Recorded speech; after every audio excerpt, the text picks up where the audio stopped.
Okay, hi everyone. Welcome to the first DeFi class. So I think let's get started. As we mentioned in chat, we are doing Berkeley time, so the class always starts 10 minutes after the lecture time. So we always start at 6:10 p.m. Pacific time. Okay, so thanks everyone for joining. So this class is taught together by me and Christine from HAS. So first, right, so Christine and I will just briefly introduce ourselves and we'll get the class started. So I'm Dong Song. I'm a professor in computer science at UC Berkeley. I have been working in security and privacy, blockchain, and also AI and machine learning. So Christine, maybe you can just introduce yourself. Hi, I'm Christine Parlour. I'm at the Haas School. I'm in the finance group, and my work is centered on how markets work, payment systems work, basically all the sort of institutionally complex plumbing of the financial system. Okay, so great. Let's get the class started. So first, what is decentralized finance? So to answer this question, let's first look at what, in contrast, what traditional finance does. What is the the traditional finance? So first, as we know, traditional finance essentially is built in a permission setting. It's a closed source system. For example, oftentimes built on top of centralized databases and other systems. And it needs approval and agreement for a third party to use and to build on. For example, even to interoperate. And also in traditional finance, often assets are done in a custodial manner, where essentially assets are custodied by third parties, and oftentimes these third parties need to actually have license. And the traditional finance systems are often done with the centralized trust and governance. Oftentimes, a single entity is responsible for example, for upgrade decisions, for admin privileges, essentially responsible for building and maintaining the financial system. And also in traditional finance, well, for users often need to register with the real identity. For example, for banks, you need to actually open accounts with your real identity, verified by your real IDs. Usually for regulations, for example, for KYC, know your customer, and AML, anti-money laundering compliance. And as we know, finance is one of course, the most important part of our economy is provides the underlying infrastructure for our modern economy. And these properties are essentially how the traditional finance systems have been built. And this is what we have been used to. So the question is whether there's an alternate approach. And this brings us to decentralized finance. And it's very much in contrast to how the traditional finance systems have been built. So in contrast, in contrast to traditional finance, the decentralized finance, one is permissionless. It's often built with open source systems. And today it's built on top of permissionless blockchains. And because of its open nature, anyone can use and interoperate or build on top of these open source, financial systems without third-party approval and agreement. And when we look at the assets in decentralized finance, oftentimes they are done in a non-custodial way, meaning that the assets are actually not custodied by a single third party. So for example, oftentimes users hold their own keys to the financial assets, for example, for cryptocurrencies, tokens, and so on. And also, these decentralized systems and applications are often built with decentralized trusts and governance. where no single entity is responsible for upgrading decisions, admin privileges, and so on. So it's very different to the centralized model.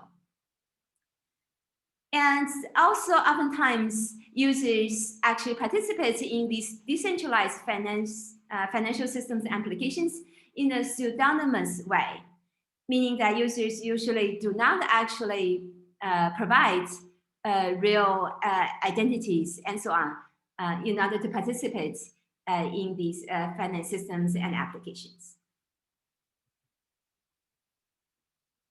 So why do we want to talk about decentralized finance? Why we are teaching this class? What's so special or interesting about decentralized finance? So given its open nature and decentralized nature, there are a number of advantages for decentralized finance that makes it an interesting approach and system for us to explore. So first, efficiency. Because the decentralized finance is open nature, anyone can actually join the system.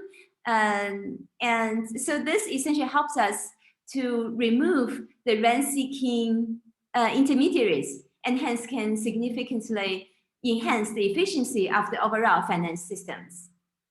And also, given its open nature, essentially this supports open finance and transparency, so that anyone can join the financial system, including developers, users, and different types of participants, and hence enables a much more inclusive nature for finance, essentially for inclusive finance, and makes it really easy for different entities to interoperate and enable different applications and services to interoperate without requiring third-party approval. And also, this decentralized finance building on top of blockchain and smart contract technologies makes the whole financial system applications really easy to automate and fully programmable. And this fully automation and programmable nature makes it also easier to actually, again, improve efficiency and also easier to build new types of financial applications and systems as well. And finally, with all these great advantages and capabilities, it makes it so much easier and faster to innovate with decentralized finance. Oftentimes, for the same type of capabilities, the DeFi applications can be much simpler and faster to develop than the centralized finance counterparts. For example, some of you may have heard about the examples of Uniswap that was essentially developed starting by one person and then later on with a small team, comparing to centralized exchanges such as Coinbase and so on. And last year, at one point, Uniswap's trading volume actually was higher than centralized exchanges such as Coinbase in report.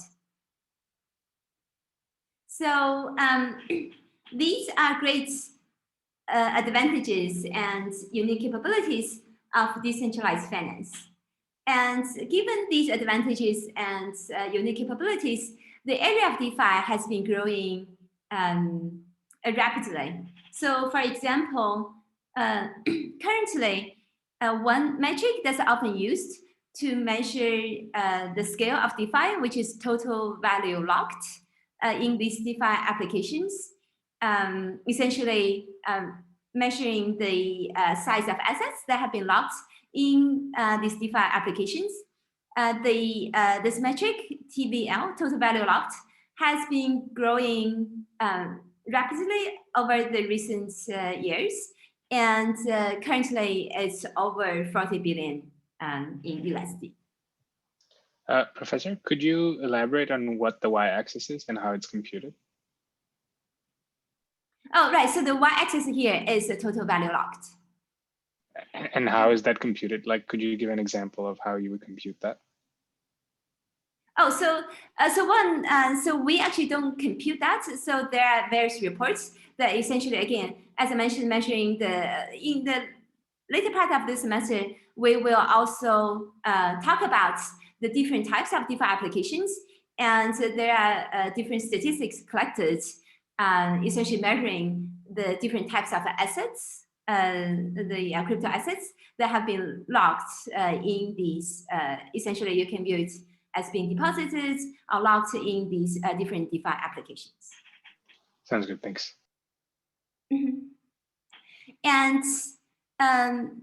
And also the spectrum of different types of DeFi applications that have been built or deployed is really vast. It's very broad.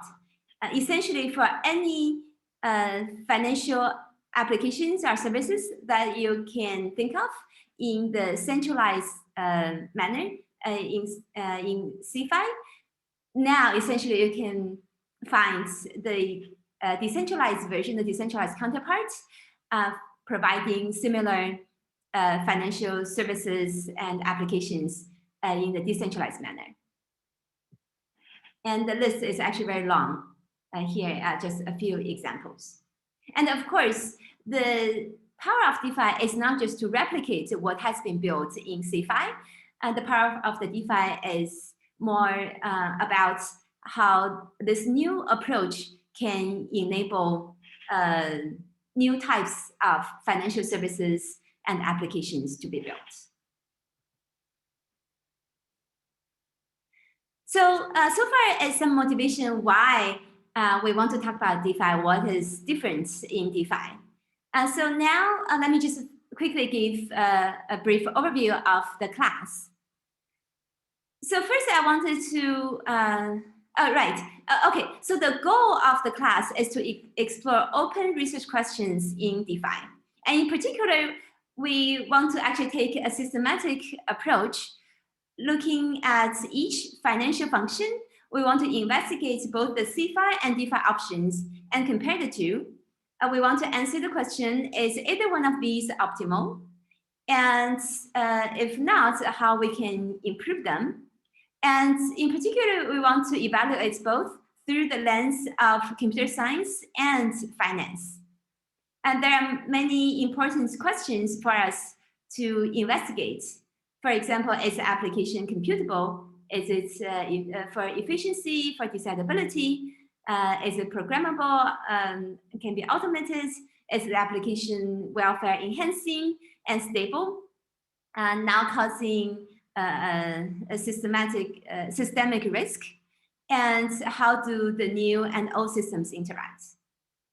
And also one thing I want to emphasize is really for this class, the goal is to investigate these questions at the intersection between finance and computer science.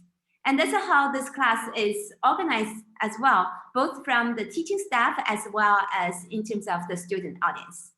So I'm coming from the computer science area, and Christine comes from the finance area. So I'm in EECS and she's in Haas Business School. And also from the student body, also we have both students from computer science as well as from finance as well. And given the interdisciplinary nature, we think that's really by bringing together people from both backgrounds and investigating the questions at the intersection is the best way to explore this domain. So this is a rough course schedule. It's subject to change. Given the interdisciplinary nature of this class, so for the first two lectures, we dedicate the lectures as background introduction material. So in particular, the first lecture, this lecture, is dedicated to provide an introduction of traditional finance systems, in particular to help the non-finance students, the CS students, to get a little bit more familiarity with the traditional finance systems. And the second lecture is introduction to blockchain and smart contracts, supporting DeFi applications. And this lecture is more geared towards the finance students, who may not be that familiar with some of the basic foundational computer science concepts in DeFi, including blockchain and smart contracts and so on. And then starting from the third lecture, we are going to systematically look at the different components in DeFi. First, looking at new ways to organize existing financial functions, including stablecoins and decentralized exchanges. And then we'll look at new ways to organize existing financial products, including lending and insurance. And then new ways to issue assets and trade risks, such as synthetics, derivatives, portfolio management, and so on. And then we are going to look at essentially some other capabilities, including decentralized identity, auditable privacy, and decentralized reputation, and the related regulation areas as well. And for a lot of the DeFi, besides the traditional assets, also information is really important. And in particular, it forms an information market.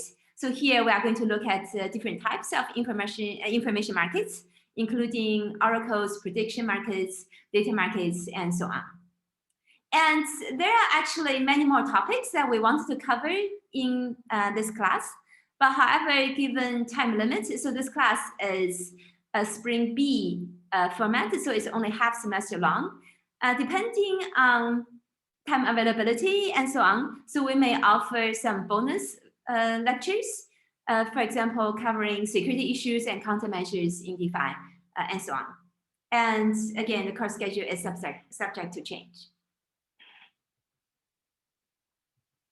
So now let's talk a little bit about the course goals and expectations. So first, as I mentioned, as far as we know, this is the first ever DeFi course that's being offered. And also DeFi is a really new area and it's fast growing, fast moving. And hence the class is highly exploratory and experimental in nature. So that's why also for the class, we have a limited enrollment and participation. And in order to enroll and participate, it needs instructor approval. And hence, please do not further share the Zoom link that you receive. And again, so in the future, we may offer a bigger size for the course, but given that this is the first ever DeFi course, it's highly exploratory and experimental. So we want to limit the class enrollment. And also your comments and feedback are greatly appreciated.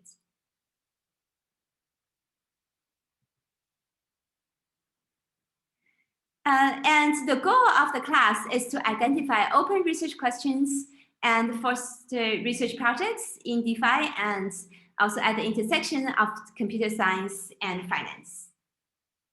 And hence, for the grading for this course, also given that it's a half semester long, the workload is designed to be relatively light. And the main grading for the course is that for students who enroll in the class for credits, at the end of the class, you need to submit a short write-up on an open research question in this area.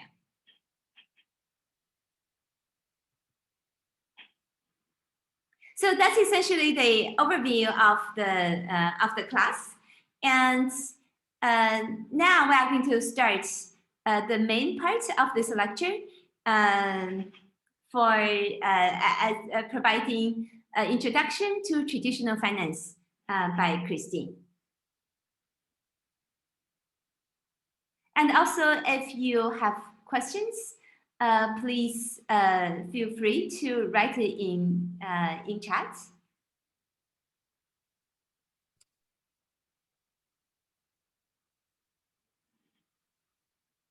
Okay, great. So Christine, do you want to share your screen?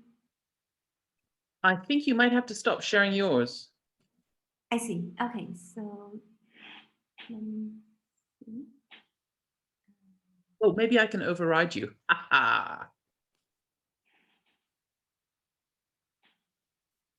I'll stop sharing.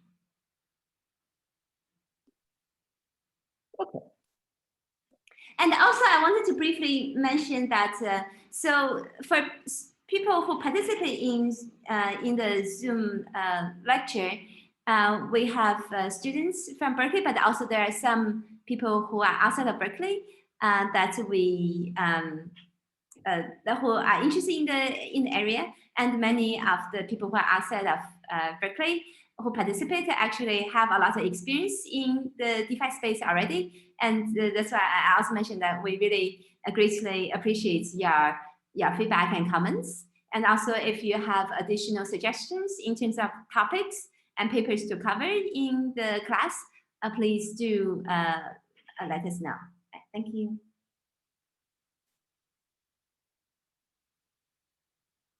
Thank you. As Dawn mentioned, what we're trying to do is we're trying to understand what DeFi can do, and also come up with a way of deciding whether or not DeFi and some of the protocols that we see are adding value. That's actually quite a difficult thing to determine, because as a first step, you need to understand what the financial system is supposed to do, and then understand what the legacy systems are currently doing. And that will allow you or give you some sort of benchmark to determine whether or not DeFi is adding value. So at a very, very broad level, how we think of the financial system is we think that people, firms, what they want to do is they want resources at different points of time and in different states of the world. So how we think about risk is we think about essentially different states of the world. And all financial assets are contracts that govern when and how real resources are divvied up across time and across states of the world, right? So concrete examples, you might think about a firm that wants to raise money. What are they doing? Well, an IPO is essentially a way of saying, okay, give me money today, and the firm is going to use that to invest. And the cash flows that are generated by whatever the firm invests in are things that are paid back to you later as an equity holder or as somebody who invested in the IPO. So this is an example of a contract that takes resources across time and states of the world. You could think about an insurance contract in the same way. So what's an insurance contract? An insurance contract is something where you pay out to the insurance company when everything is going well. But if something really bad happens that affects you, the insurance company pays you. So this is an example of a contract that is essentially allocating resources across time and across risk. And in that case, it's specific risk to you.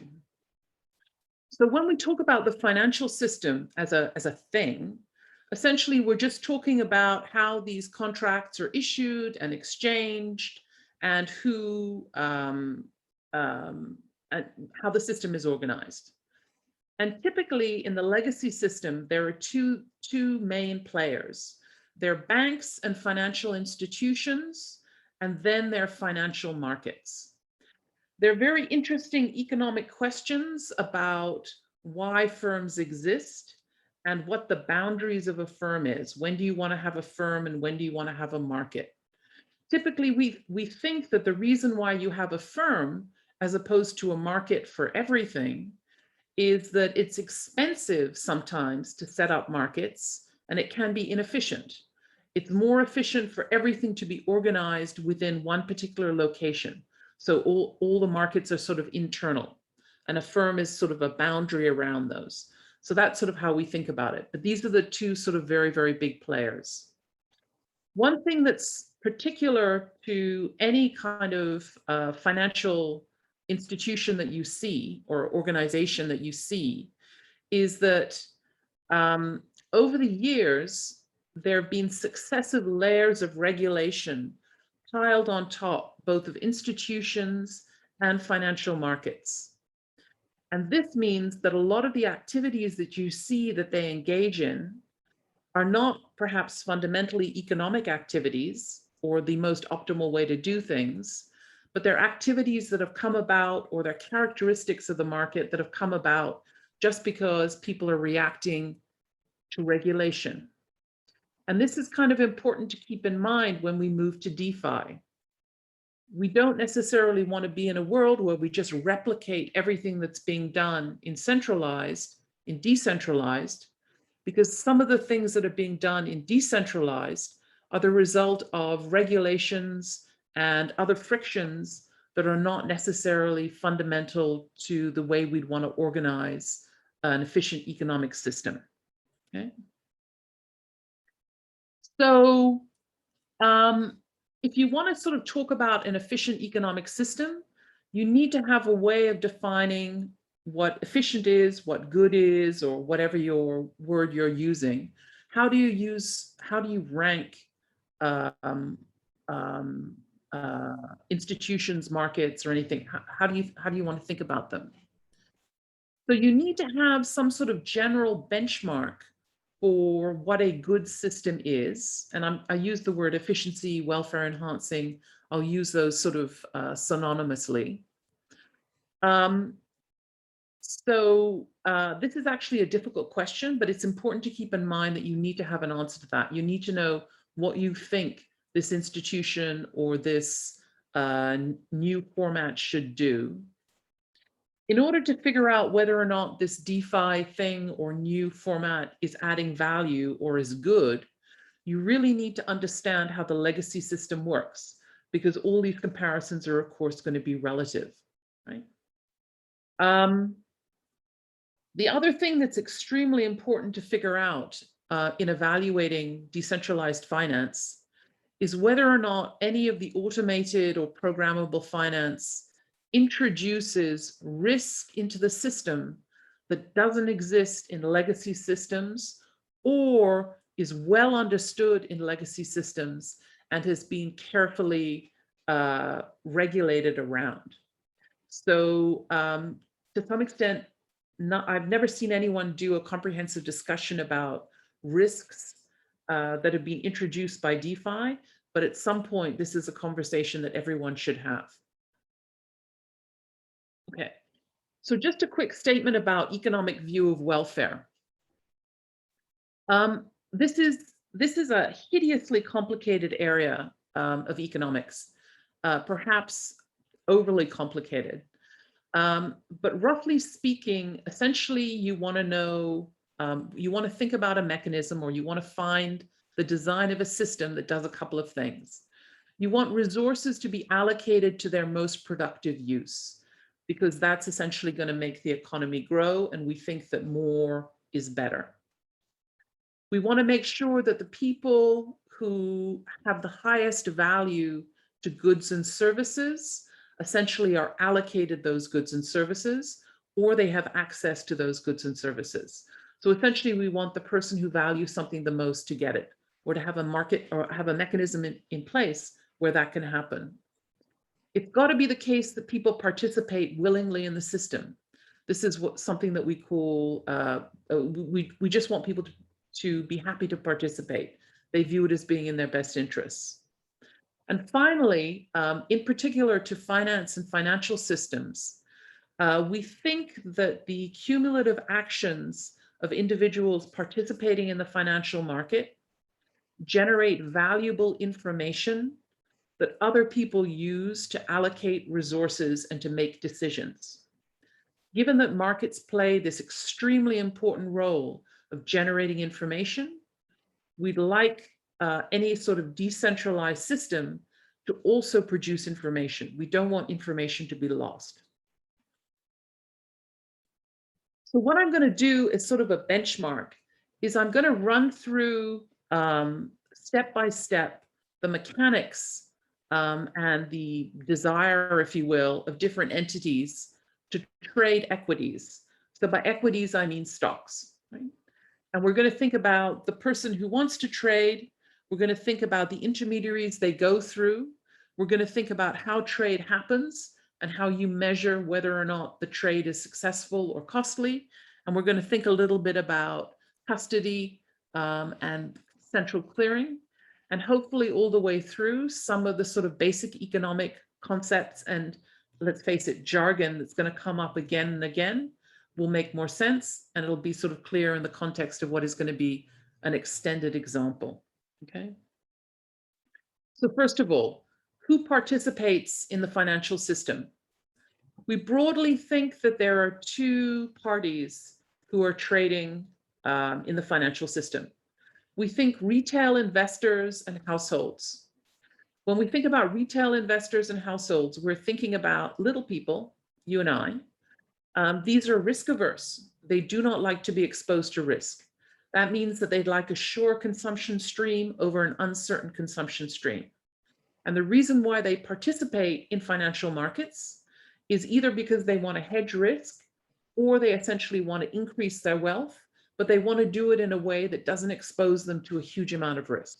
People don't like risk. It's just not, it's not good. By contrast, you have people like hedge funds and institutional investors. We think about these people as trading in financial markets for profit. And these are potentially trading on private information. In the US and in most jurisdictions, there is a very, very specific definition of what constitutes private information from the point of view of it's illegal to trade on, and the more sort of fuzzy notion that we use of private information. A lot of information that is private is not legally private. So for example, if I have a drone that goes over your parking lot and I see you have a lot of customers, and from that I infer that your cash flows are going to be high, that's private information to me because I'm the drone owner, but that's not private information from the point of view of the Southern District of New York and their lawyers. Okay. So how do we want to think about retail investors trading? It's obviously very intuitive to think about prices, but in finance, we do everything in terms of returns. So percentage price changes. Right? The reason why we do everything in terms of returns instead of prices is A, because finance as a profession has no idea what the value of anything is. The only thing that we can observe are prices. So price changes are actually okay for us. The other is that price changes make sense if you think that people are trading on information, and information that's relevant to price assets is already in the price.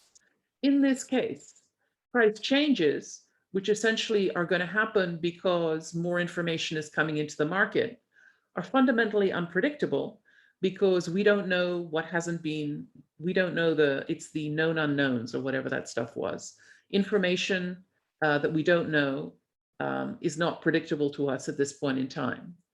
Because of this, we think that price changes are random variables. And so we have this nice formulation of people's essentially investment problem or investment decision, which is to try and get the highest possible expected return for the lowest possible risk.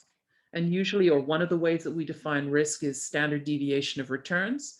This is obviously a hideous definition of risk because it doesn't include things like heavy tails, which blow up any sort of principle of diversification.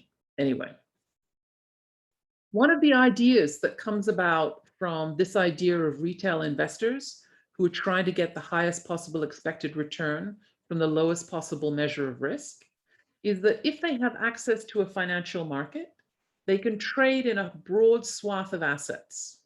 What that means is that if you look at the risk that they're finally exposed to after they've made these trading decisions, the risk is essentially going to depend on how much all the assets co-vary together. And essentially the argument is it's sort of like an application of sort of law of large numbers type of thing. All the sort of parts of return that are orthogonal to everyone else's returns or all the other asset returns, on average, those just get washed out of a portfolio and you don't care. This leads finance people to worry about two very different types of risk. We think about what is known as diversifiable or idiosyncratic risk. This is risk that can be eliminated by holding a broad portfolio. By contrast, we think about systematic risk. Systematic risk is risk that cannot be eliminated by holding a broad portfolio. We think that distinction is really important, and we use it a lot in evaluating assets and we use it a lot in evaluating systems. Right? If you think about Vanguard and how successful Vanguard has been, Vanguard was originally instituted or originally started because it was realized that holding a broad portfolio is actually more valuable than holding individual stocks, because the broad portfolio doesn't have this sort of extra bit of risk that you can get away with by holding a correct portfolio. Okay. By contrast, and dramatically in contrast, hedge funds do not trade in this way. They frequently take very highly levered bets. Okay. So levered is essentially just this idea that you borrow in order to invest. The reason why people do it is because leverage increases risk and return. And the simplest way to think about that is thinking of investing $1, you borrow 50 cents, so that you essentially end up investing $1.50 in a particular stock, right? If the stock either doubles or halves with equal probability, then your outcome is going to be incredibly magnified if you've in fact taken on leverage. And this is why hedge funds do it. Right? The simplest way to obtain leverage is to borrow, go out and borrow. People don't always want to lend to you though. So what sophisticated investors do is they typically use derivative securities. What's a derivative security? A derivative security is a security whose value is not based on anything real, like a stock that essentially gives you a claim to cash flows in the future. A derivative security is a security whose value depends on the underlying financial asset. So for example, options, futures, contracts for difference. How do people trade these things? Well, typically the way you trade these derivative securities, and they're sort of designed to be a cheap way of getting leverage, is you typically trade them by putting up a small amount of money, which is an initial margin, either in safe assets or other forms of assets, and then trade away, right? So people are lending you credit because you have exposure to risk and you've only put up a small amount of margin. Okay. Specifying why agents trade is extremely important, or understanding why people are participating in markets is important. Why? First of all, people have to have a real motive for trading in any kind of financial assets. If they don't have a real motive for trading in assets, then the markets just shut down. Why is that? If you and I are trading and we're basically trading in a way to make profit, and we both know that the other person is doing that, then the fact that you're willing to trade with me tells me that you think that the price at which I am selling the asset or buying the asset is wrong, because you think that you're going to make money on it. In that case, I would refuse to trade with you, because if the only reason why the two of us are trading is to make money and you're willing to trade with me, then pretty clearly I'm mispriced. This is sort of what we call no trade theorems. And basically it's sort of it sort of gives a benchmark of thinking about why people participate in markets. If there's a fundamental reason why people participate in markets, then we're in the position of being able to estimate welfare. We can figure out who benefits and who loses by participating in the markets. And this is sort of important if we want to evaluate the efficiency of any system, right? So if we see trade, we know that people are trading for a fundamental reason. And so this allows us to evaluate whether or not a particular system is efficient and whether or not it's better than another system. So in particular, the sorts of things that finance people and economists worry about when they're trying to evaluate any kind of new trading mechanisms is, was trade deterred? Did people not participate because they were worried for some whatever reason? Deterred trade is in fact a welfare cost. And this is something that we should think about or see if we can identify if we want to evaluate a system. The other thing that's very important, or that helps us when we sort of understand why people are trading, is sometimes we want to understand whether or not markets are good or bad to the different participants. So in particular, knowing that people are trading for both fundamental motives and also to make money, and those people are interacting in the markets at the same time, we can use these ideas to sort of figure out implicit costs. So costs that are paid by fundamental traders or retail traders to larger institutional traders or hedge funds. Essentially, we can think about implicit costs as how much the price is higher than it would have been if those hedge funds, for example, were not in the market. SEC, the Securities and Exchange Commission, and regulators like that are essentially very, very interested in these measurements of implicit costs. So they use them to sort of figure out whether or not markets are performing well and whether or not the participants in the market are performing well. Oh, Christine, yeah, thanks a lot. So do we also want to take some questions? So for example, so I think there are some questions people posted in chat, and also I have some questions too. Sure, okay. Right, if you go back to the previous slide. So the previous slide says, right, with this no trade theorem, so if agents are only trading for speculation, then there is no trade. But Yeah. oftentimes, in the real world, we may say that, for example, people are trading for speculation, but different people have different views on the speculation. Some think that the price will go this high, and some think the price will go, at a different price, and hence, because different people have different views, even if everybody is just trading for speculation, then there's still trades because different people have different views on speculation. And also there's some questions in chat. I think someone asks, is it fair to say that the existence of trades suggests that there isn't a zero-sum game? So yeah, could you comment on this? Yeah, so the existence of trade does say that it isn't a zero-sum game, right? Because people wouldn't be trading if it was a zero-sum game, right? So both sides is getting something out of it, or at least one side is getting something out of it.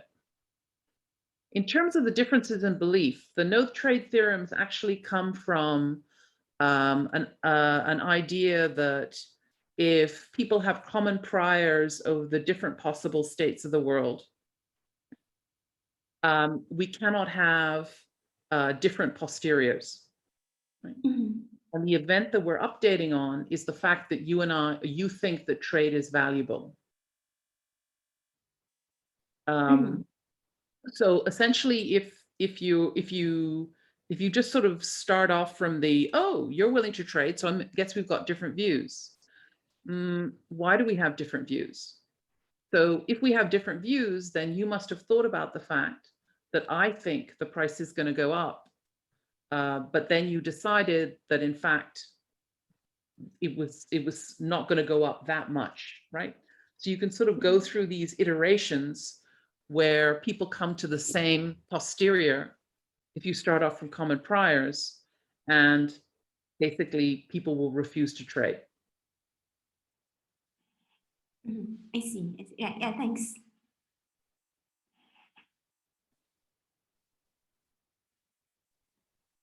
Any other questions?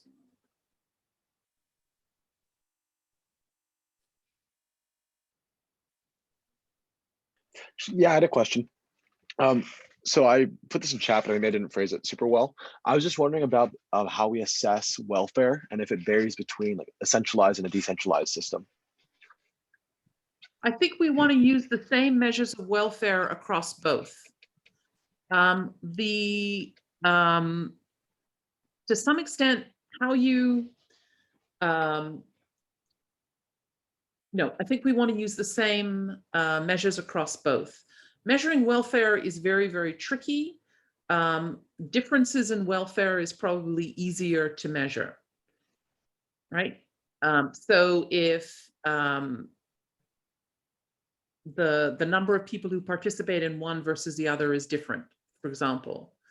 In terms of things that say, for example, the Securities and Exchange Commission is worried about, they really don't care about the welfare or any kind of benefit to hedge funds. They care about retail investors. So the regulation in the US is based around the idea that the only person you really have to care about are the small people. So that's a very, very specific segment that you're looking at, and we hope that they're going to be better off. Typically, the way that's measured is whether or not their costs for trading the way they trade are higher or lower. Great, thank you. And also for students, if you have questions, please feel free to write it in chat. And every once in a while, we'll pause in the lecture to try to help answer questions. Okay, thank you. Yeah, thanks, Christine. Yes, please go ahead. Okay. So that was basically why people are trading. So then the question is, well, how do they get there, right? So how do retail investors get where they're going? How do they get a portfolio? Well, I mean, from introspection, you know, how do you do it? You can buy a mutual fund, and typically you go through your broker or mutual fund company.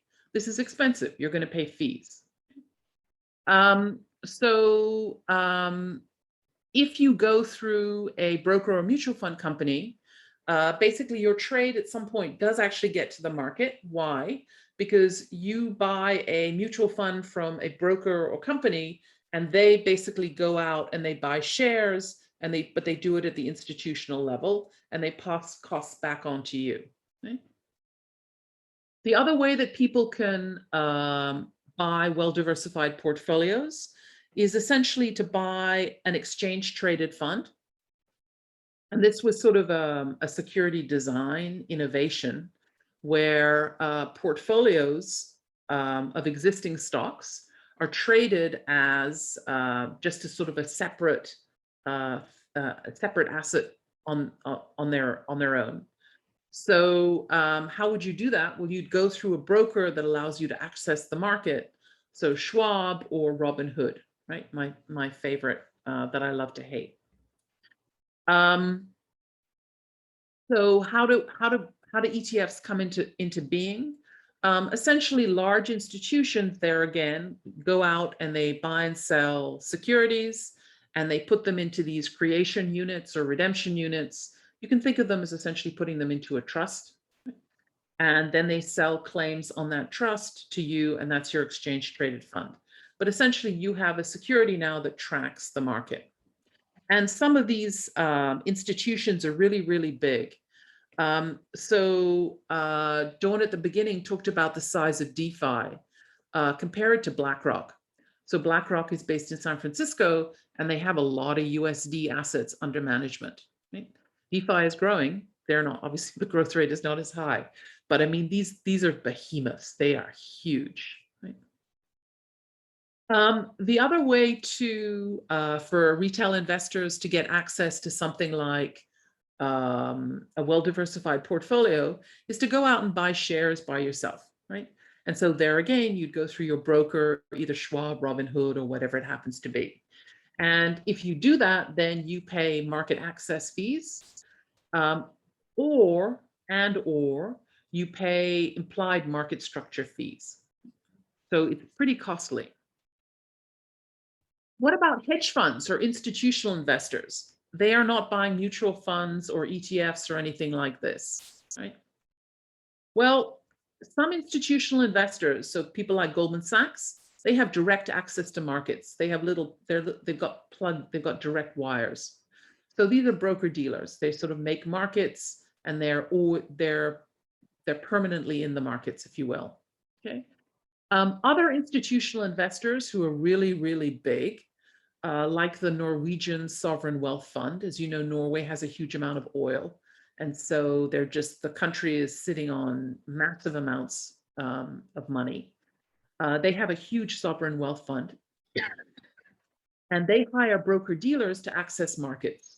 So they hire people like Goldman Sachs or other potential trading partners to go out and trade for them. The last type is hedge funds. So hedge funds essentially typically access markets through prime dealers.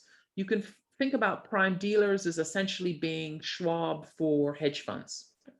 All the big institutional trading banks that you've heard of act as prime dealers. So these guys provide financing, access to markets. It's like they're just sort of extremely nice to hedge funds, and they're provide them a whole range of services. It's sort of very white glove service. Interestingly, hedge funds can have relationships with multiple prime dealers. This idea is going to come up in a second. So it's very decentralized. You can also have an account with Schwab, Robinhood, and 15 other people, but nobody really notices or cares. With hedge funds, it can sometimes be an issue. And this is where it's going to come up. I don't know if you've been reading in the paper, but there's been a very interesting current example of a hedge fund blow-up, which is Archegos. So this is a private family fund. And essentially, they made levered bets using derivatives. And they did it through these contracts of differences. They didn't actually buy any underlying shares. This was all in Viacom CBS. So what they were doing is they were going to a whole bunch of different prime dealers, and they were saying, hey, look, we'd like to get these contracts. Can you provide them for us? And essentially, the contracts for differences would give them cash flows that changed in value, or it was a contract that changed in value as the price of Viacom CBS went up. And they went not just to one prime broker, but they went to multiple prime brokers.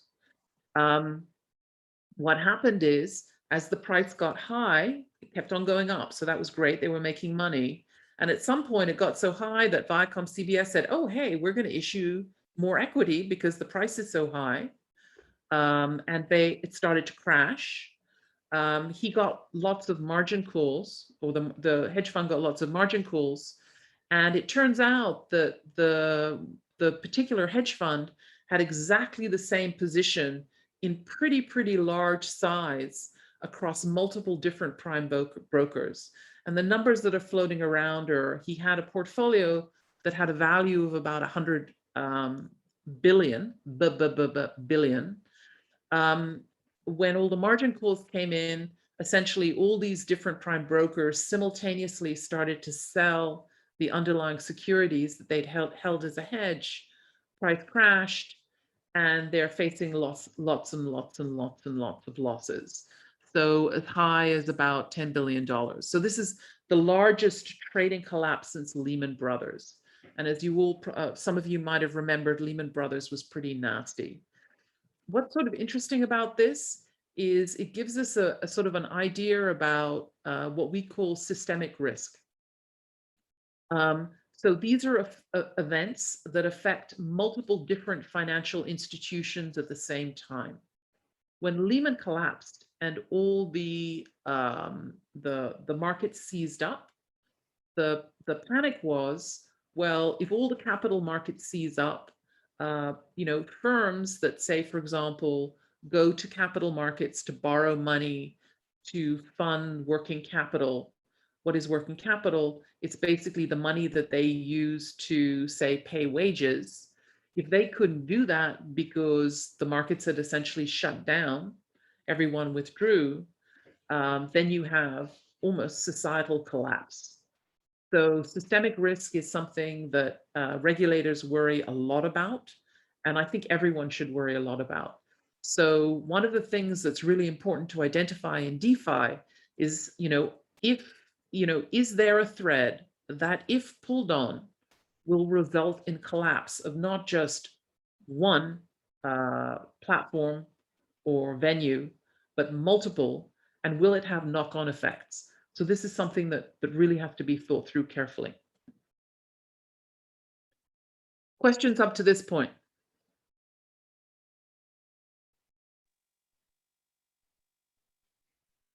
Yeah, I think there are some questions in chat that students asked. What's the difference between a prime broker and an executing broker-dealer?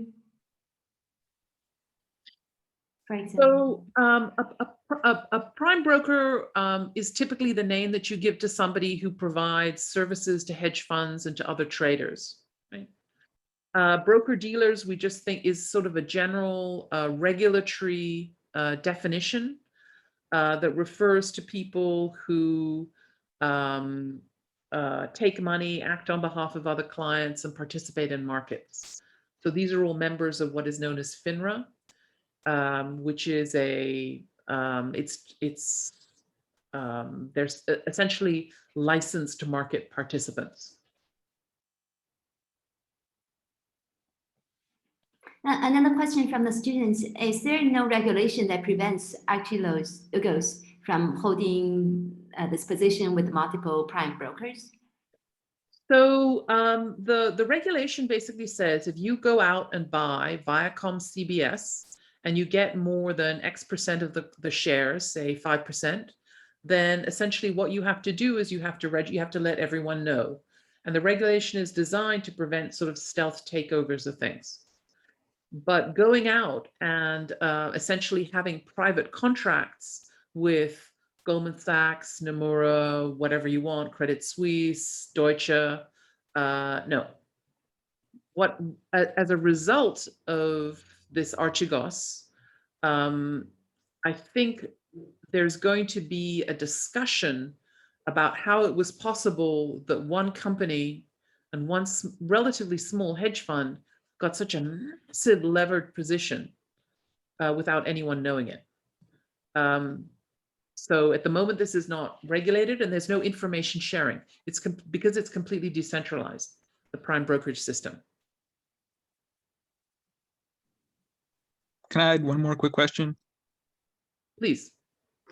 It seems like the Archegos failure is going to be much less destabilizing than Lehman.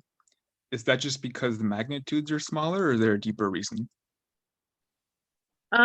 Because there's the broker dealers are holding way more capital. They're way better capitalized. So regulation is a reasonable answer to that question.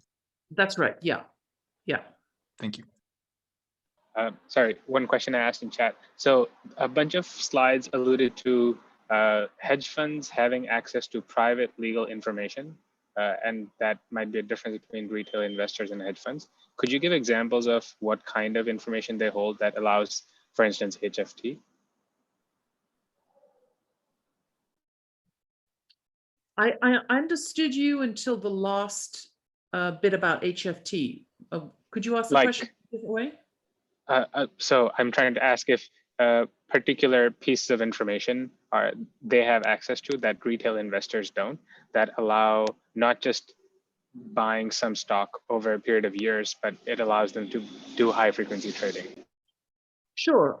So, I mean, if you think of one of the models of HFT or high frequency traders is they buy feeds from the exchanges, and they buy sophisticated feeds from the exchanges, and they can process the feeds from the exchanges more rapidly than anyone else can.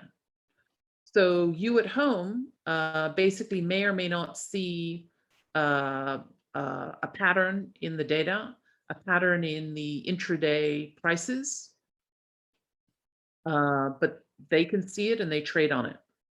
This is part of their, this is part of their business model. I see, thank you. Does that make sense? Yes, thank you. Building on top, I have a quick question. So building on top of the idea of like high frequency trading, is it so can we also assume that, you know, like institutions or funds like Citadel, like, you know, buying information from other brokerages like Robinhood so that they could front run retail investors? Does that count as private information as well? No. So I'm going to actually start talking about payment for order flow in just a second. That's not really information. They're just buying the retail order flow. Got it. All right. I mean, one of the things about information is, you know, if you and I see the same signal, whatever it happens to be, but I can, you know, get to the marketplace before you, then essentially I'm informed, right? So there's, it's information has a temporal component to it, right? The first one to actually be able to take an action conditional on having the signal is essentially the informed party. Perfectly legal, they're just faster. Okay, so organization of trading venues. So how exactly do trades happen? Okay. So when we want to think about equities, we have this regulatory structure, and a lot of this is because of regulation. What is known as the national market system. And this is something that was put in place. The US is a lot more fragmented, I guess, than other markets, but it's very, very much a creature of regulation. Okay, so the national market system includes basically two different ways in which any kind of order that people want to trade can happen, right? And things can either be traded on exchange or off exchange. Right? Things that are traded off exchange are what? There is what is known as internalized. So these are typically retail trades. So you send your order to a broker, and basically the broker executes it, and it never sees the light of day. It doesn't actually hit the market, right? We also see, there are also things like what are known as dark pools. And these are private trading venues that are sort of come under the category of alternate trading system. So this is people who have really, really large orders. They also don't hit the typical exchanges that they think about. These are traded off exchange. And it's sort of a way for people to negotiate without telling them who they are, you know, who the counterparty is, so that they can get the best price possible. Finally, they're over-the-counter or OTC trades, and these are private arrangements between large institutions and sophisticated investors. And these are not accessible to retail investors, and internalization is something that happens to retail order flow that they don't know about. Okay, so what is internalizing order flow? So the reason why this is a thing is because pretty much all the institutional investors view retail order flow as completely uninformative, right? So it's just a whole bunch of people who want to trade, and they basically don't know anything, and they're not large enough to move the market. So basically, it's just sort of a lump of orders. And brokers sell this to high-frequency market makers like Citadel or Virtue, who execute the trades. They're fiduciary responsibilities, so they have to execute it relative to some benchmark. But basically, these orders never hit the market. So there's some sort of issues about whether or not the benchmark is distorted because these orders never hit the market. That's a different question. But if you think about things like Robinhood, where they talk about trades being free, well, the reason why the trades are free is because they're turning around and selling them, right? Which has become pretty clear over the last little while. But so there's quite a big market for retail order flow. Okay, So what about centralized markets, the sort of the ones that we know from movies and whatnot? So you should think about these markets as businesses. So when we start talking about DeFi and the way in which they're organized, they're clearly not organized as sort of business or for-profit entities, right? And how do they make their money? They make their money from trading volume. So there's some sense in which there's a fee per transaction. They also make money from listing fees. So fees for companies to go public and fees for companies to remain listed. So to some extent, something like New York or NASDAQ, they provide certification.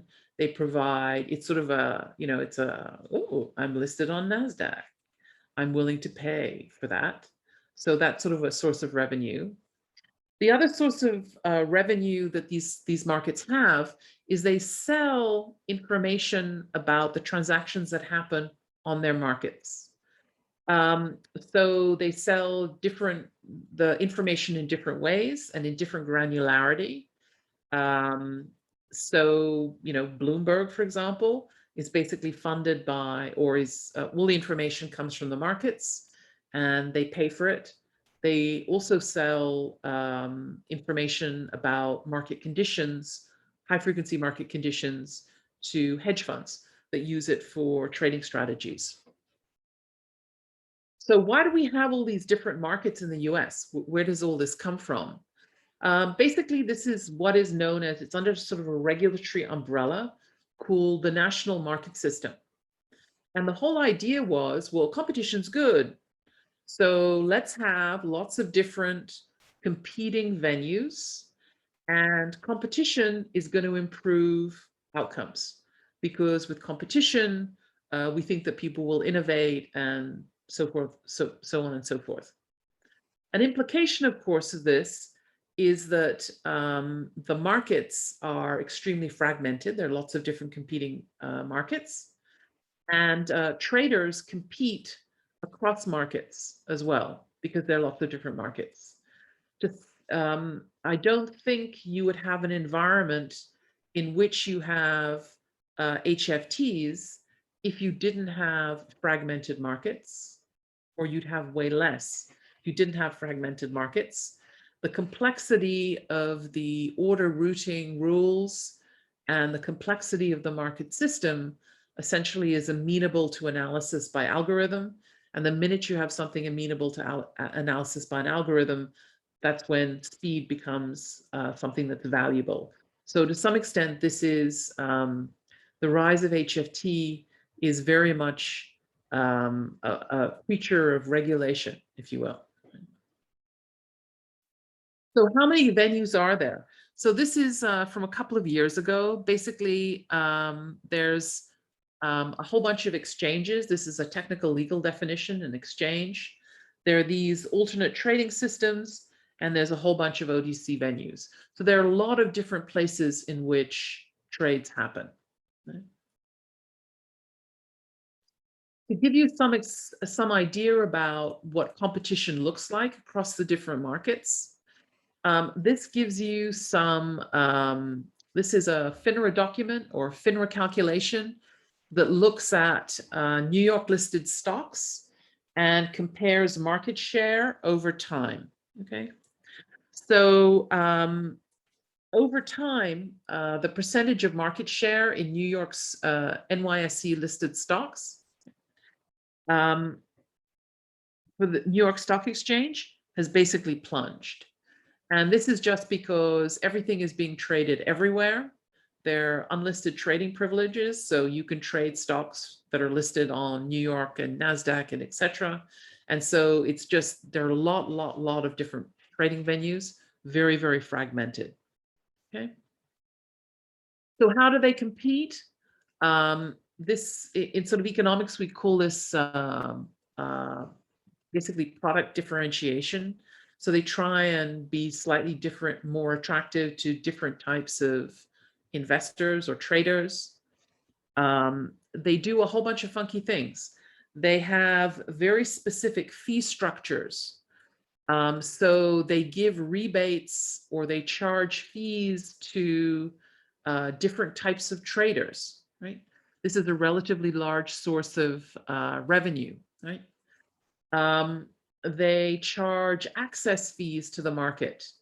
So when we think about HFT, we think about them as being physically very close to the matching engines of all the exchanges, and they pay for that. So this is also another source of revenue from the exchanges. So what are these make-take fees? This is an example of a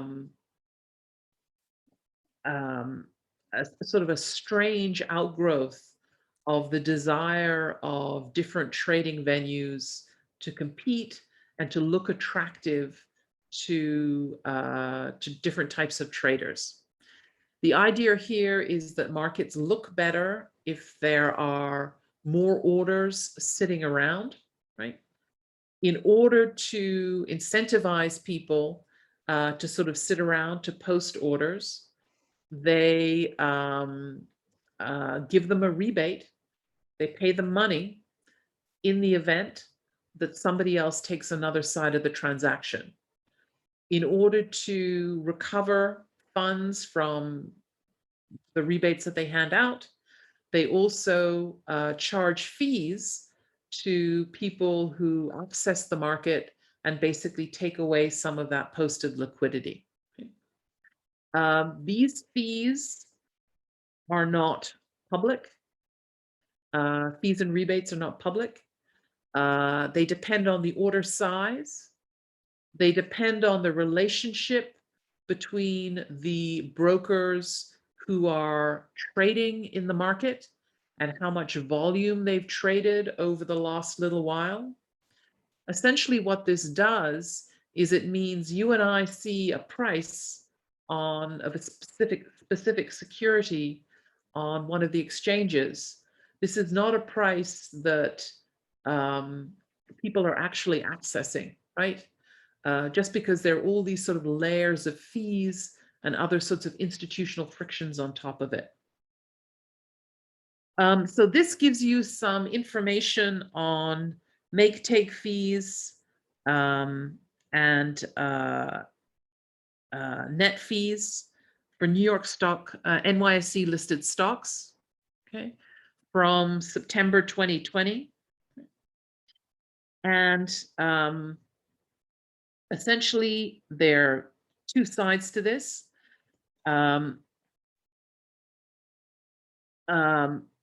The make fee is actually negative, so it's a rebate.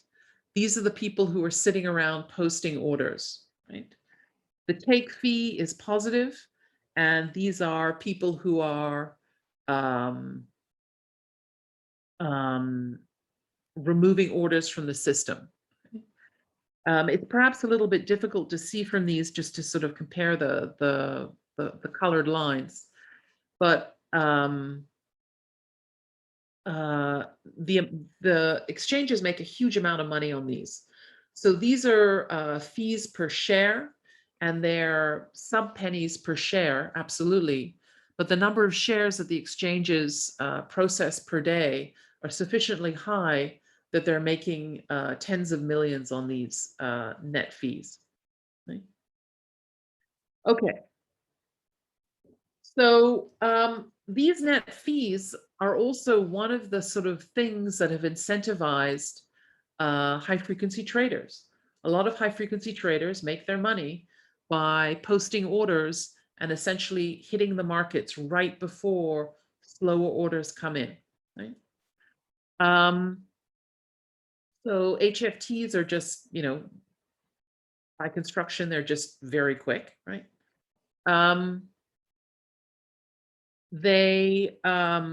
What's sort of interesting is that about 50% of trading volume, at least on the organized exchanges, are due to these traders. So because they're not what I would call fundamental traders, HFT are participating essentially to make tiny profits, but on a massive number of trades.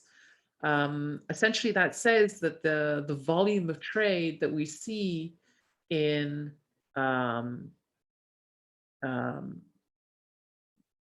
normal markets or lit markets, quite a bit of it might in fact be, it might be overestimated, right? Yeah, way to think about it.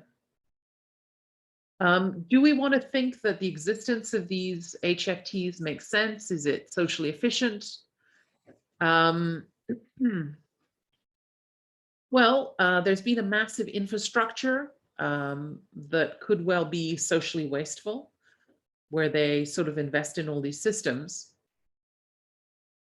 And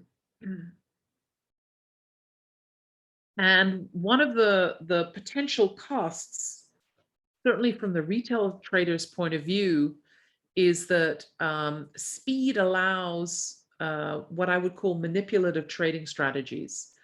So you can convince somebody that the price is going up by essentially putting your order in, and it looks as if it's there, and it looks as if people are trading in one direction, but they're actually not, because you can withdraw and cancel.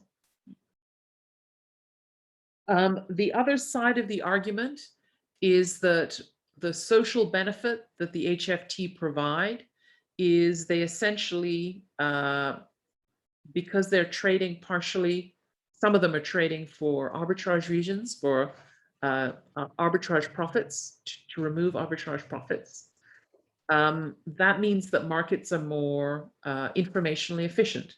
And if we think that people use price signals in markets to make decisions, to allocate real resources, it's important that markets be informationally efficient. So this is sort of a fun set of pictures. This is basically looking at the relationship between two different financial series of financial prices. There's an arbitrage relationship between spot prices and futures prices. And so this looks at the relationship between a futures price, which is the blue line, and the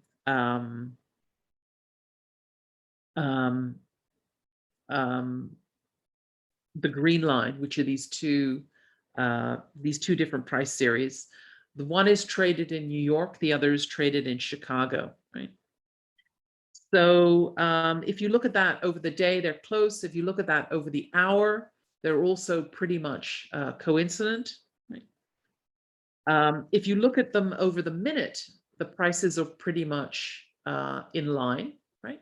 So this says that basically the arbitrage relationship is correct up to the minute.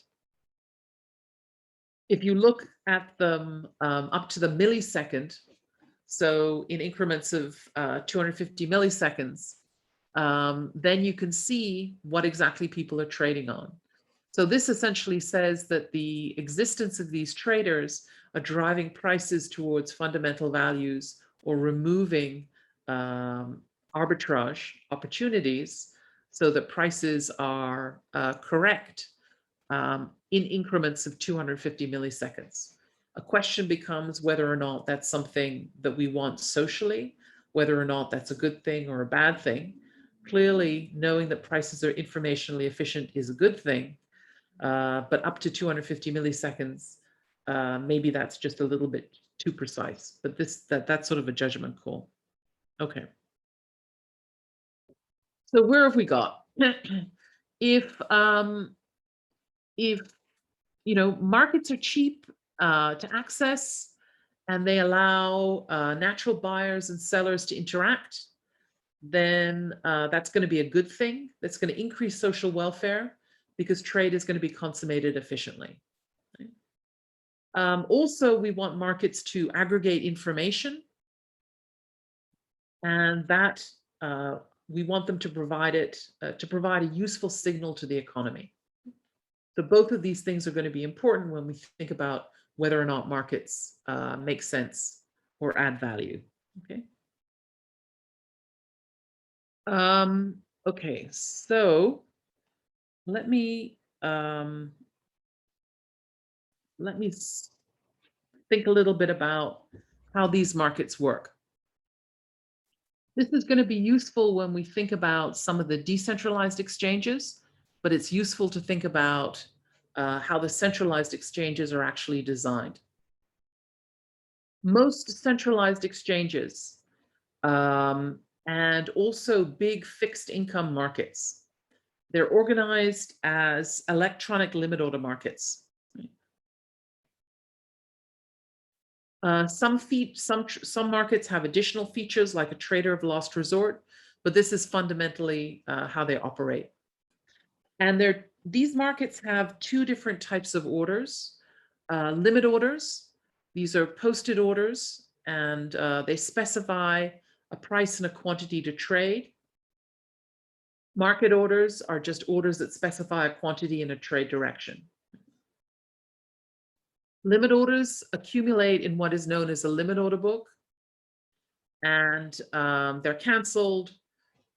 If people want to leave, they can be canceled, or if they're traded against, this is also another way in which they leave the system.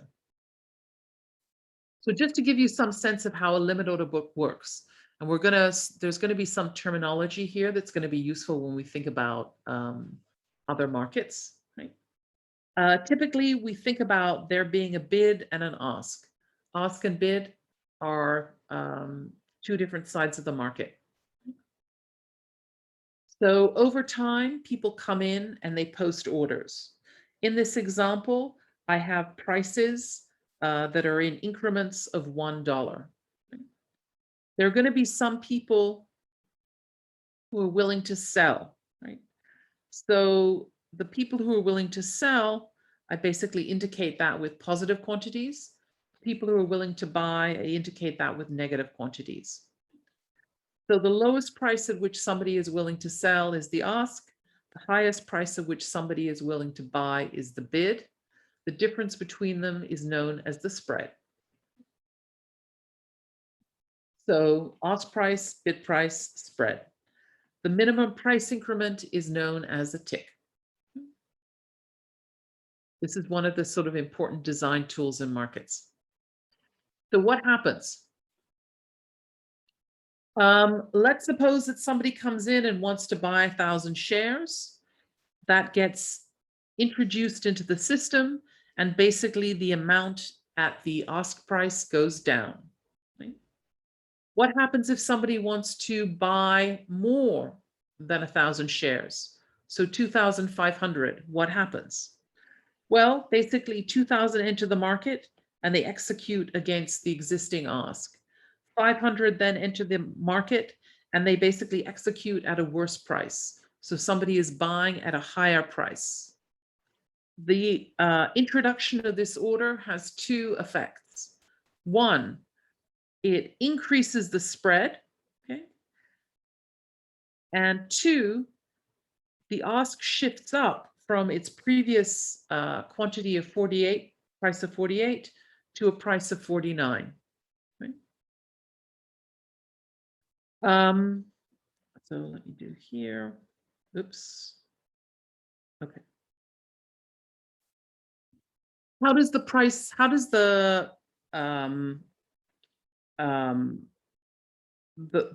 revert back? The price would revert back if somebody comes in and decides to put an order in at price 48. So they could say that they're willing to buy, in which case the bid bumps up and the spread is reduced. Okay. What this sort of illustrates is the following idea. The larger the order, the worse the price. There's a price impact. Okay. And there are different types of price impact. So you could think about price impacts that are not due to somebody being informed and trading in the market. And basically the fact that they're trading releases information and so the price changes. If somebody is trading in one of these markets, because they have a very, very large order, then this is essentially what we view as being a trading cost. So the way people mitigate these trading costs is they go to the effort they expend resources, they hire somebody to essentially to monitor the market and to trade in a way that minimizes these trading costs. Right? So if we're in a position where we're evaluating something like a decentralized exchange, we have to take into account the fact that basically a lot of the institutions that we see in existing markets aren't needed or are used in a different way in something like a decentralized exchange. Right? Okay. How do people measure trading costs? So this is going to be an important metric to sort of evaluate whether or not a particular market is doing well or not. Right? One, explicit costs. So these are things like market access and broker fees. But more importantly are these implicit costs that come about because somebody has traded badly, okay? And the way we measure these implicit costs is you look at the transaction price and then you compare it to what is or what could be the true value. We don't, of course, see what the true value of any asset is. The only thing that we observe are market prices. So people use empirical proxies for the true value. And this is ideally, one would want a system that has a very good proxy or allows you to construct a good proxy for the true value. So the sorts of things that people use are empirical measures that are essentially lagged prices. Right?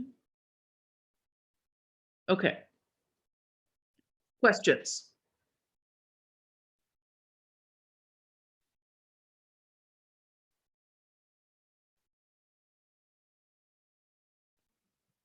I think there are a number of questions posted in chat. So for people who posted questions, right, do you want to ask your questions? So I think one question posted was about the front running. Is it the front running? So you mentioned like for example, HFT is due to the market fragmentation. But is this also because they can simply see the orders and pending transactions before they are executed, and hence they just have the technical capability to front run those orders? Which later on in DeFi we will talk about this as well. Which the front running also it's a pretty big problem in the current DeFi system also. So I guess the sort of bottom line is that there are many ways in which you can front run. Right? You can either, in a particular market, you can move faster than somebody else if you see their order come in, if you've paid for co-location, or you can front run by essentially entering into another market before somebody else if there's something like an arbitrage trade. Economically, the kind of important thing about this is, does it deter trade? Is it in fact the case that if I know that I'm going to be front run, I don't trade? In that case, this is inefficient. There's a social cost associated with the fact that somebody front run. If front running just means you grab the dollar bill before I do, then, well, no harm, no foul. You got a dollar and I didn't, and I can't really say that that's socially inefficient. But if front running actually impedes price formation, prevents people from trading in a market, prevents people from participating or gathering information, then it becomes very, very social. Then it becomes socially inefficient. So it's something. It's one of these unseen costs that has to be taken into account. Yeah, thank you. So there's another question from the students. Are markets still fragmented with the existence of ICE, the international exchange? So one thing that's been happening over time is there's been consolidation. So in the sense that you have these large companies that own multiple exchanges. Yeah.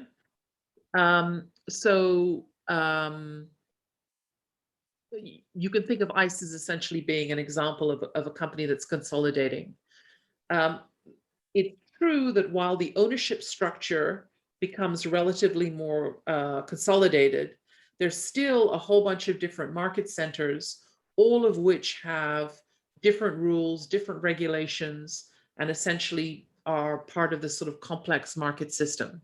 So the fact that the head office is, the fact that there's consolidation in the head office doesn't necessarily mean that there's less competition at the sort of market, the specific market center point of view. It's quite possible that they do coordinate their strategies, but you still have multiple different competing markets and a very, very fragmented system.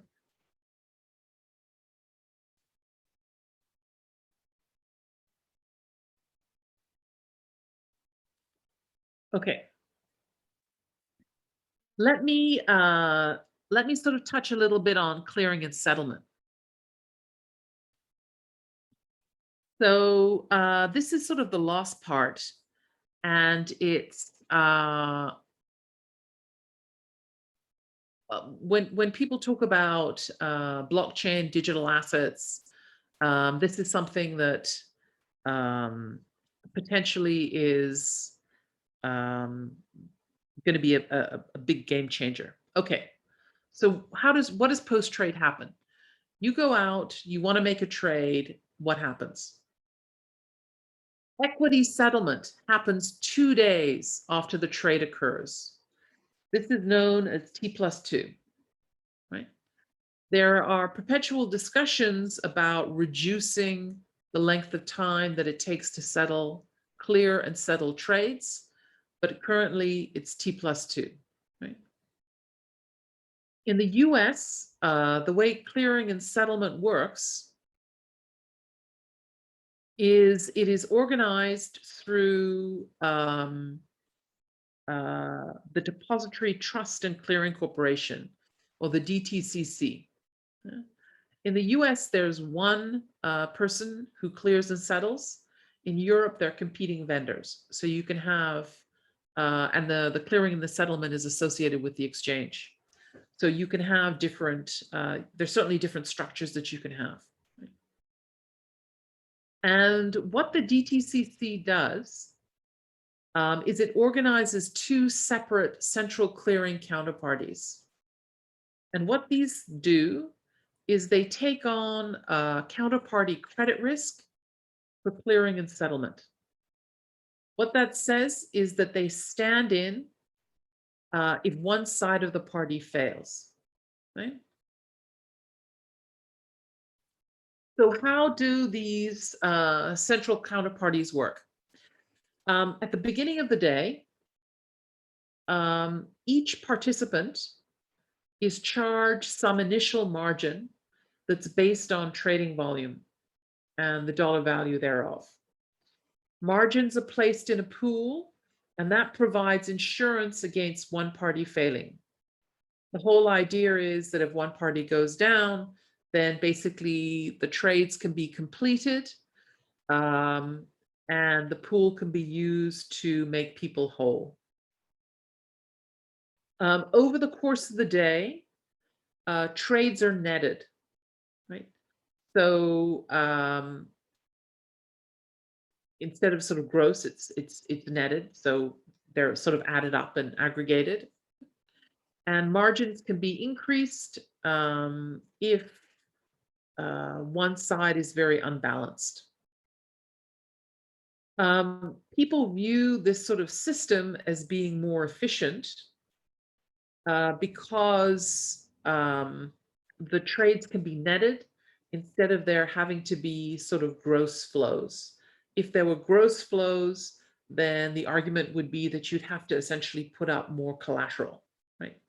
But because there's central clearing, instead of one party paying to another and that party paying to somebody else, essentially you can sort of do it in this pool system. In addition, the DTCC offers custody services. So essentially they keep track and hold under on assets. So what is the application here? Well, the application is Robinhood, GameStop. So what happened? Well, Robinhood had to post margin at the DTCC to clear these trades. Right? And they had a massive volume of trade in one direction.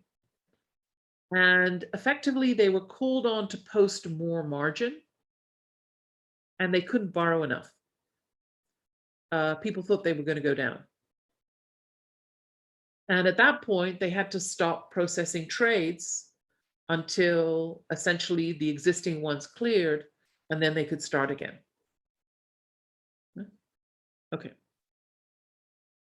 So other anomalies and why this central clearing is potentially an inefficient system. So in last year, March, April, because of COVID, staff couldn't process physical securities.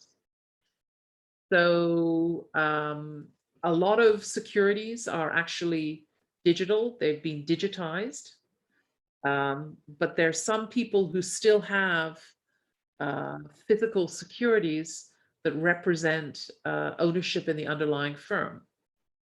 And physical securities have to be handled physically. And obviously because of COVID, this couldn't be done. So some trades were delayed, which was sort of unanticipated, but just couldn't be done. In the past, there have been other problems with the DTCC, and in particular, aggregate short positions. What does that mean? Well, basically, there's some rules in the market that in order to allow market makers to, or in order for there to be smooth transactions, in order for there always to be people who are willing to buy and sell in the market, under current regulation, market makers sometimes are allowed to sell securities that they don't actually own. This is known as short selling. And if you don't own the security, it's called naked shorting. So there have been examples where the net stock of particular securities that are registered at the DTCC are in fact negative, just because more orders were sold than actually were in circulation. And this is just a very unusual thing. And it comes about because of two things. One, people are allowed to short without actually identifying and holding the underlying security. And two, T+2, right? It takes time for these things to be processed. And so trades can happen in the interim. Okay. Finally, after clearing and settlement, it's important to notice that in the current system, there's a record of ownership. So yes, there's some people who hold physical stock securities, but you really don't need to do that. Basically, you can go out and burn your physical stock security, and then you can go to the company. Typically, it's a company that sort of organizes corporate events. You either go to the company or go to the company that issued the security, or go to the company that organizes the corporate events and say, hey, look, I've lost my physical stock security, and they will issue you another one, right? And the reason why there's a record of ownership that's distinct from the physical security is the record of ownership is important for voting, dividends, and sort of these other corporate actions. But these things can be, these things are recorded essentially with an intermediary. So even though when you have a brokerage account, you typically don't get a physical security, it's just a record held at the broker. There's a very, very distinct difference between something that's digitally native, which is there is this record held elsewhere that keeps that has information about you and your ownership rights. Finally, or any questions about the DTCC?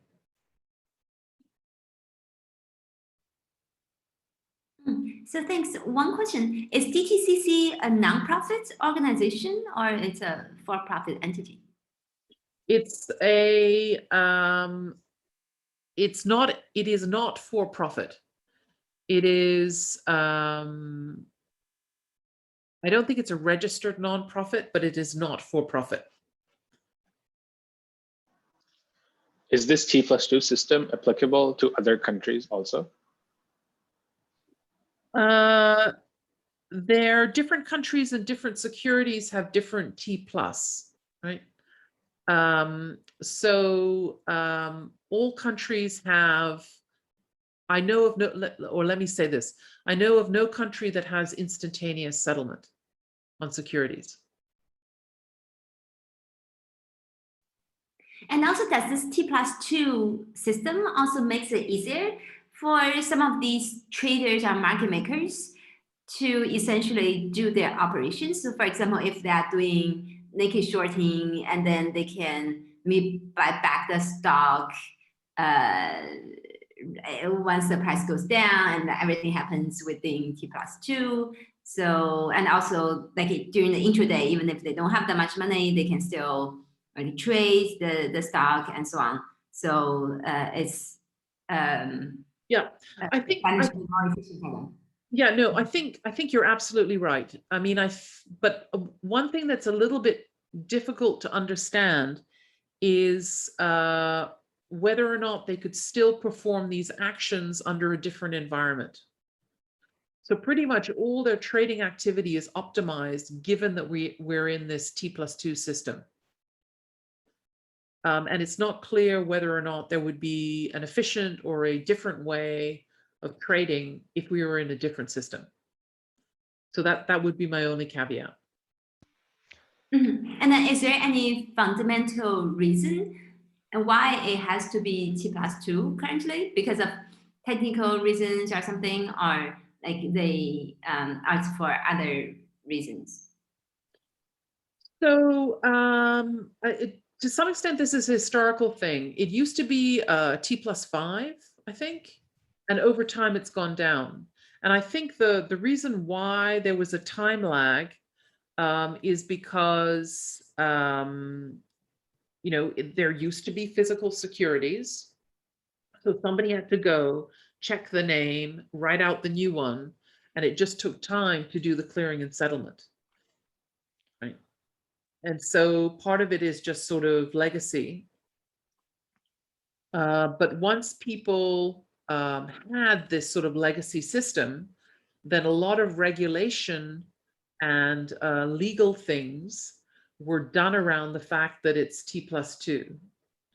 So in particular, you know, contracts are written when ownership changes, times have been written into regulations. You know, if somebody is monitoring a position, the length of time over which it's done is very much a function of the fact that we have this T+2 system.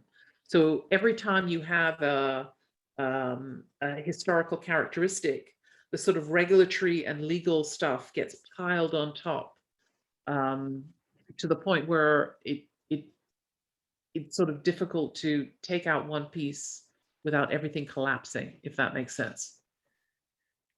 Christine, do you know whether any of the systems, are they all synchronized? So if I have T+2 settlement for stock trades, say I'm doing securities lending and I borrow securities to short sell them, is that also settled T+2 or is that at a different frequency? So my understanding is that there are different frequencies.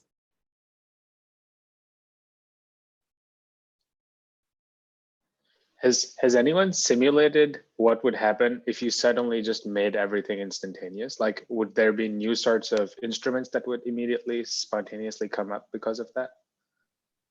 If the tech could actually hold up to instantaneous transfer. So what these built-in time lags do is they essentially give people cash flows, or they give people loans, right? If I don't have to pay you, then effectively you've given me a loan, right? Over 2 periods, over say 2 days, right? So what you would probably see, or one could envisage that one might see, is something like a hyper high frequency lending market. Because I can replicate T+2 with a loan and instantaneous settlement, right? I see. But That's very interesting. Okay. Right. Yeah, thank you. As far as I know, no, I mean, nobody has done sort of written down the model and sort of figured out what would happen in the economy, but one could envisage a whole bunch of different things happening.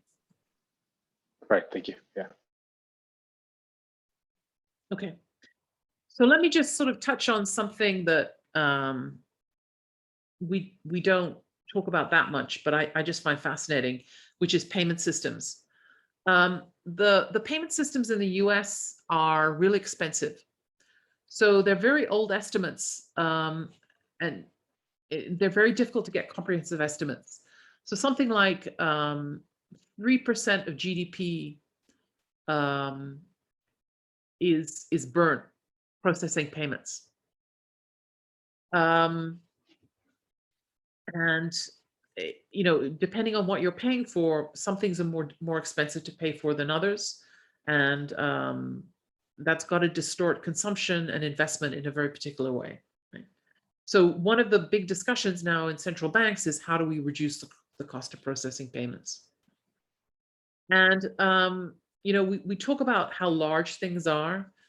So I think it's just worthwhile thinking a little bit about how big the payment system is.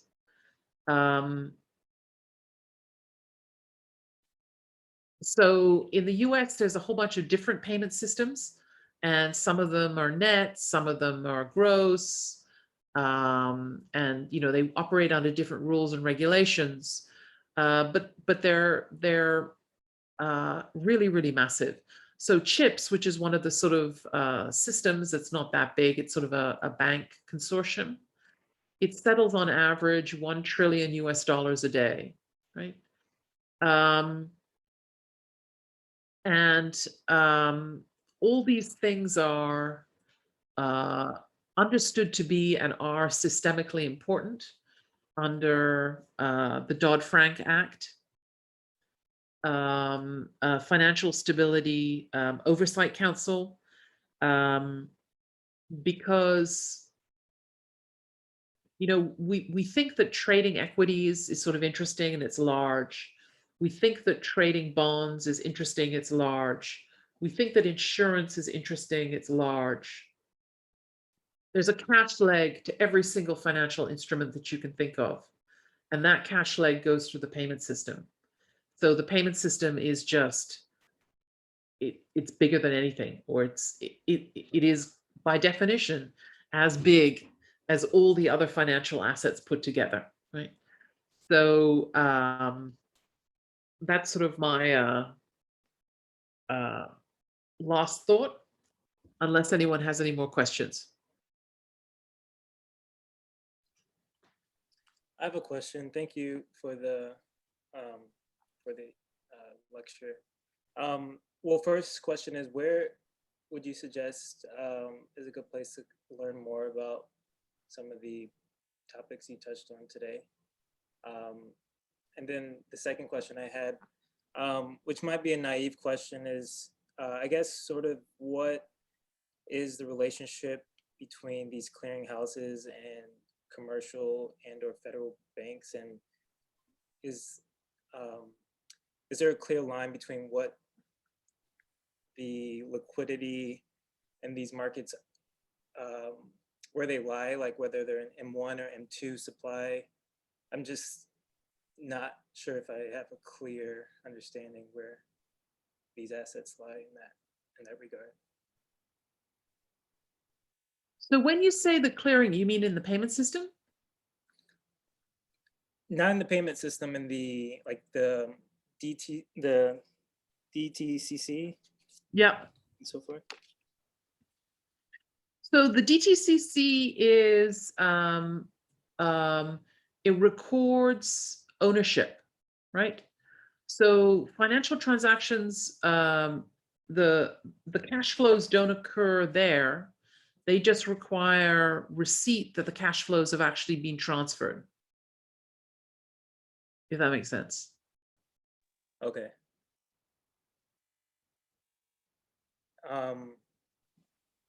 Okay, and so I guess, yeah,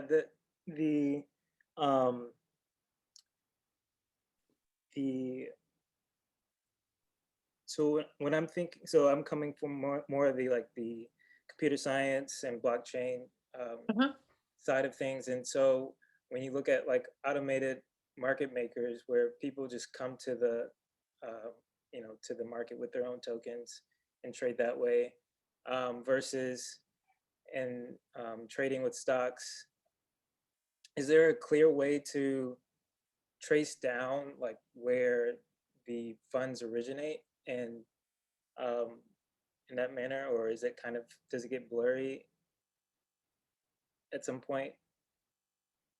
Especially, well, I mean, so if I trade in an automated market maker, I have a digital asset and I throw it into the mix, and then something happens, right? And anything that happens exactly when it happens, and the ownership is transferred, right? If I trade securities, it's not going to be that way. There's going to be a time lag. So, I mean, you could think about just an automated market maker and say, oh, okay, somebody wants to trade, but you know what? We're going to wait 2 days before we actually consummate the transaction, but we're guaranteeing that the transaction will be consummated. There's no reason why you couldn't build a time lag into an automated market maker. Not that you'd ever want to, but right? yeah, yeah, I guess. So sorry. So given that I think the time is here for the end of the lecture. So once we just want to end the class on time. For people who have questions, yeah, welcome to, depending on the time availability of Christine. I mean, people can feel free to stay on for further questions. But one, we just want to thank everyone for joining the class, and a couple of reminders. So one, again, as we mentioned, given this is the first time this class is offered, given its experimental nature, and also we wanted to offer an environment for discussions and so on. So students need instructors' approval to join the class. So please do not further share the Zoom link. And also the next class is a week from today. And also, again, we start with the Berkeley time. So it's 10 minutes after the hour. So it's 6:10 p.m. And the students are already, you should have already been invited to a Google group for a mailing list. And we'll use that mailing list for communications, for further information, and so on. Right. Yeah. Thank you, everyone. And also, we have a lot of good discussions on chat, and thanks everyone for participating there. And also for students who have further questions, feel free to stay on for a few more minutes to ask our questions. Okay. Thanks, everyone.